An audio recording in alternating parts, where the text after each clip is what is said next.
بسم اللہ الرحمن الرحیم۔ ایام فاطمہ کے حوالے سے گفتگو کا سلسلہ جاری ہے۔ آج نہایت ایک اہم اور دلچسپ موضوع کے ساتھ آپ کی خدمت میں حاضر ہوئے ہیں۔ ناظرین، ہم دیکھتے ہیں کہ مکتب خلفاء کے علماء کی طرف سے مسلسل جو ہے وہ تاریخ میں ہم دیکھتے ہیں کہ ایسے جھوٹ بولے گئے کہ جن کا نہ سر ہوتا ہے نہ پاؤں۔ جب ہم خود جا کر ان کی تحقیق کرتے ہیں تو دیکھتے ہیں یہ تشیع کے اوپر ایک تہمت ہے۔ جیسا کہ انجینئر محمد علی مرزا نے کیا بیان کیا کہ شیعوں کا یہ عقیدہ ہے کہ ان کا امام غار میں چھپا ہوا ہے۔ جب ہم نے پوچھا جناب مرزا صاحب شیعوں کا یہ عقیدہ کہاں پر ہے، تو خاموشی، سکوت طاری ہو گیا علمی کتابی لوگوں پہ۔ نہ ان کا علم نکلا یہاں پر، نہ ان سے کوئی کتاب یہاں پر صادر ہوئی کہ بھئی فلاں کتاب میں ہے۔ تو دیکھتے ہیں کہ یہ چونکہ مکتب ہی جھوٹ پر قائم ہے تو ان کی طرف سے فقط جھوٹ ہی صادر ہوتا ہے۔ اور آج ہم جس شخصیت کا جھوٹ آپ کی خدمت میں بیان کرنے جا رہے ہیں کہ واقعاً آپ سر پکڑ کے بیٹھ جائیں گے، اور خود جب برادران اہل سنت بھی اس کو ملاحظہ کریں گے اور کہیں گے کہ یہ ہمارے علماء کا حال تھا۔ یعنی یہ وہ افراد ہیں کہ جو طراز اول کی شخصیات ہیں، ایک مکتب کی ابتدائی شخصیات کے جن کے اوپر مکتب ان کا قائم ہے،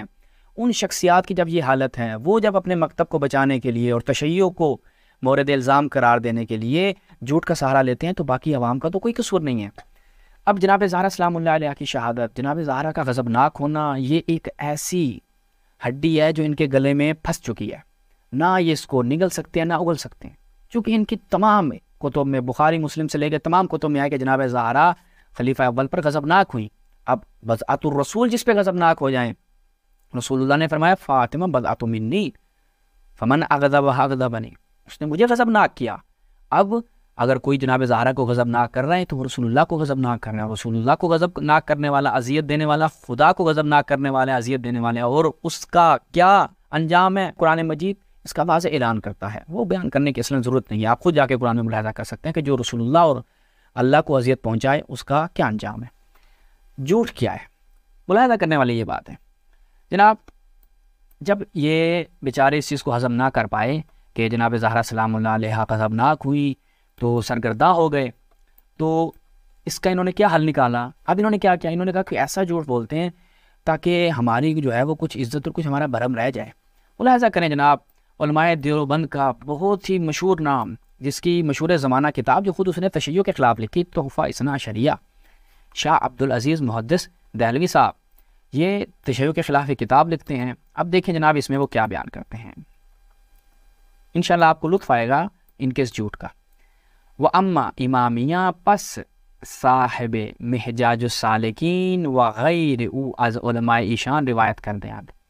کہ صاحب محجاج السالکین اور اس کے علاوہ دیگر علماء نے کیا روایت کی ہے کہ جناب زہرا سلام اللہ علیہ فقالت، انہوں نے کیا کہا، اللہم اشہد فرضیت بذاک، جناب زہرا خلیفہ اول سے راضی ہو جاتی ہیں۔ جناب زہرا غضبناک ہوئی تھی اور اپنی زندگی کے آخری ایام میں خلیفہ اول سے راضی ہو جاتی ہیں، تو پس ثابت ہوا کہ وہ غضبناک نہیں رہیں۔ اب یہ کہاں سے بیان کیا جا رہا ہے؟ صاحب محجاج السالکین۔ تمام علماء دیوبند ہم آپ سے گزارش کریں گے، تمام علماء اہل سنت گزارش کریں گے، یہ صاحب محجاج السالکین یہ کتاب کہاں ہے؟ اگر آپ کے پاس ہے تو بسم اللہ کریں، ہمیں دکھائیں۔ ہم شیعوں کے ہاتھوں نہیں ہے، کیونکہ آپ نے دعویٰ کر دیا یہ شیعوں کی کتاب ہے، بابا دکھائیں ہمیں یہ کتاب۔ اور یہ وہ جھوٹ ہے جو شاہ عبدالعزیز دہلوی نے بولا۔ اس کے بعد یہ سارے آج آپ ان کی سائٹوں پہ دیکھیں، یہ ملاحظہ کریں، یہ بنوریا ٹاؤن کا جو ان کا مدرسہ ہے اس کی سائٹ پہ بالکل یہی نقل کر رہے ہیں۔ یعنی یہ جھوٹ ابھی تک تسلسل جاری رکھے ہوئے ہے اور یہ چل رہا ہے جھوٹ، اور یہ ان کے مکتب کا حال ہے۔ اور ہمارا یہاں پہ تقاضا ہے کہ یہ صاحب محجاج السالکین کون ہے، یہ کتاب کدھر ہے، بیان کریں ہمارے لیے۔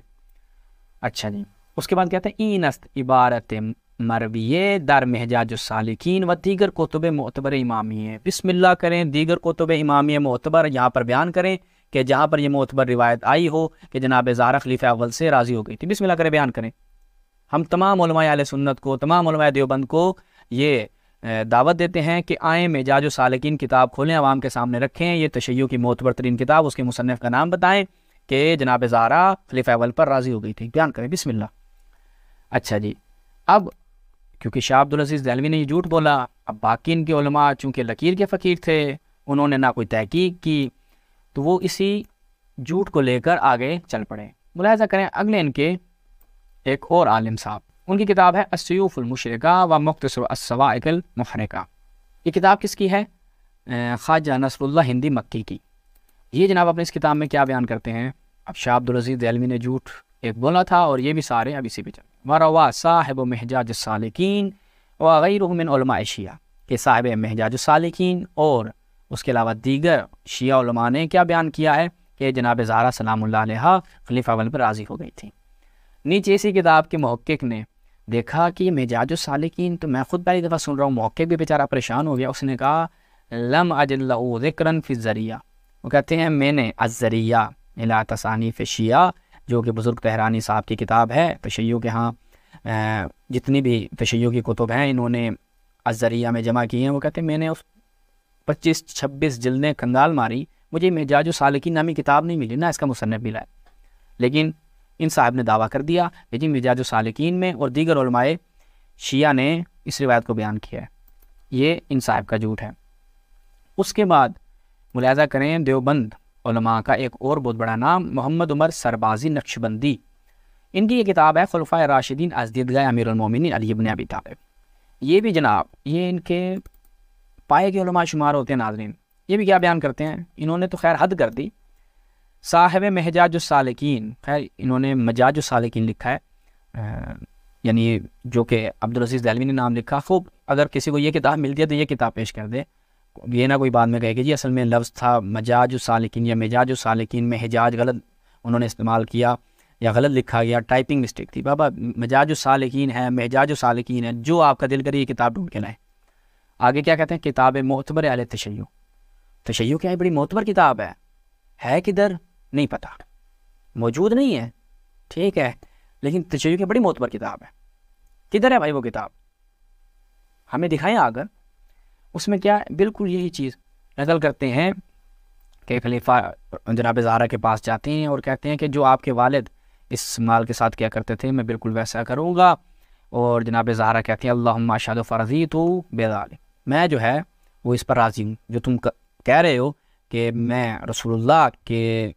روش کے مطابق ان کے طور طریقے کے مطابق عمل کروں گا تو میں اس پر راضی ہوں، اور میں تم پر بھائی راضی ہو گئی ہوں۔ اب یہ ان کا جھوٹ تھا۔ اب جب ہمارے علماء ان کے جواب دینے کی طرف آئے، صاحب ابقات کے والد تشیید المتائن، جو کہ رد ہے کس کا، تحفہ اثنا عشریہ کے بعض ابواب کا رد ہے، والد ہیں کس کے، صاحب ابقات الانوار کے جناب محمد قلی موسوی نیشاپوری کنتوری لکھنوی، اپنی اس کتاب کی 3ری جلد میں جب آئے اس کا جواب دینے کے لیے تو وہ بھی بیچارے پریشان ہو گئے کہ بھائی اس شیعوں کی کون سی کتاب نکال کے لائے ہیں کہ جس کا کوئی وجود خارجی نہیں ہے، خارج میں کتاب موجود نہیں ہے، ایک فرضی کتاب انہوں نے بنائی، ایک جھوٹ گھڑا، اور ہمیں وہ کتاب نہیں ملتی۔ کیا بیان کرتے ہیں، پس جوابش آنس کے ماں محجاج السالکین و صاحب شرانی میدانیم، کہ بھائی ہم محجاج السالکین کتاب اور اس کے جو مصنف ہیں اس کو ہم جانتے ہی نہیں ہیں اور ہم اس کو نہیں پہچانتے، اور پھر کہتے ہیں وہ مخاطب ہم باوجود ان کے اسماء اکثر علماء شیعہ و تصانیف شان در باب سوم ذکر نمود نام محجاج السالکین و صاحب شرانی مذکور نہ کر دیں، چونکہ شاہ عبدالعزیز دہلوی اپنے اس کتاب میں تشیع کی تمام کتب کا ذکر کرتا ہے، ان کے مصنفین کا ذکر کرتا ہے، لیکن وہاں پر بھی محجاج السالکین کا کوئی نام و نشان نہیں ہے کہ یہ کتاب کس کی ہے، وہاں پر ذکر نہیں کرتا، سیدھا آ کر ایک روایت بیان کرتا ہے کہ یہ جی محجاج السالکین میں نقل ہوئی ہے اور تشیع کی ایک معتبر کتاب ہے۔ پھر کیا کہتے ہیں، پس روایت چنین کتابی کے علماء امامی آن راوا مصنف شرح نیمی شناخت باشند باریشان حجت ابردن دلیل کمال جہل و نادانی از آداب علم مناظر، کہ بھائی آپ ایک ایسی کتاب سے استدلال کر رہے ہیں، ایک ہمارا اہل سنت بھائی آتا ہے کہتا ہے کہ آپ کیسے کہہ سکتے ہیں جناب زہرا خلیفہ اول پہ ناراض ہوئی، آپ کی اپنی کتابوں میں لکھا ہوا ہے کہ وہ راضی ہو گئی تھی۔ خوب ہمارے اہل سنت بھائی یہ بتاؤ کہ ہماری کس کتاب میں لکھا ہوا ہے، تو آگے سے اہل سنت بھائی کہتے ہیں محجاج السالکین میں۔ خوب بسم اللہ کریں، لائیں وہ کتاب، کدھر ہے؟ نہیں وہ کتاب ہمارے پاس نہیں ہے، شاہ عبدالعزیز دہلوی نے ایسے چھوڑی تو اور ہم نے پکڑ لی ہے، کتاب ہمارے پاس نہیں ہے۔ یعنی یہ وہ کہہ رہے ہیں کہ ایک ایسی کتاب سے آپ دلیل لے کر آ رہے ہیں اور تشیع کے اوپر حجت قائم کرنا چاہ رہے ہیں کہ جس کتاب کا وجود خارجی نہیں ہے، تشیع اسلم اس کتاب کو نہ پہچانتے ہیں نہ اس کے مصنف کو پہچانتے ہیں۔ ہرگاہ کے حال صاحب کتابی کے نامش بردے بود چنین باشد حال غیر او از علماء امامیہ کے نامشان نہ بردے محض نوشتن ہمین لفظ اکتفا نمودے بر آن قیاس بیعت کر، وہ کہتے ہیں اس نے مصنف کا نام ہی نہیں لکھا، بس کہا صاحب محجاج السالکین، وہ صاحب کون ہے نہیں معلوم، نہ کتاب کا وجود ہے نہ اس کتاب کے مصنف کا، اور ان علماء اہل سنت نے بہت ڈٹھائی کے ساتھ بڑی صفائی کے ساتھ جھوٹ بول دیا کہ بھئی تشیع کی معتبر کتابوں میں یہ چیز آئی ہے، جناب زہرا خلیفہ اول پر راضی ہو گئی تھی۔ تو ناظرین یہاں سے آپ فیصلہ کریں بالکل ہمارے برادران اہل سنت کہ یہ جھوٹ گھڑنے کی ضرورت کیوں پڑی، چونکہ حقیقت دوسری طرف نہایت واضح اور روشن ہے کہ جناب زہرا رسول اللہ کی دختر، رسول اللہ نے جن کے متعلق فرمایا فاطمہ بدعۃ منی، ان کے متعلق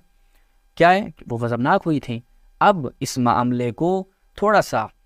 سٹیبل کرنے کے لیے انہوں نے یہ جھوٹ گھڑا کہ بھائی شیعوں کی اپنی کتابوں میں راضی ہو گئی تھیں، جبکہ ایسی کوئی نہ کتاب ہے نہ ایسی کوئی روایت تشیع کے ہاں پائی جاتی ہے۔ تو آپ خود فیصلہ کریں کہ یہ علماء کہ جو تشیع کے خلاف آ کر عرضہ سرائی کرتے ہیں خود جھوٹ کا سہارا لیتے ہیں۔ انشاءاللہ اگلی قسط میں جدید مطالب کے ساتھ آپ کی خدمت میں حاضر ہوں گے، تب تک کے لیے السلام علیکم ورحمۃ اللہ یا علی مدد۔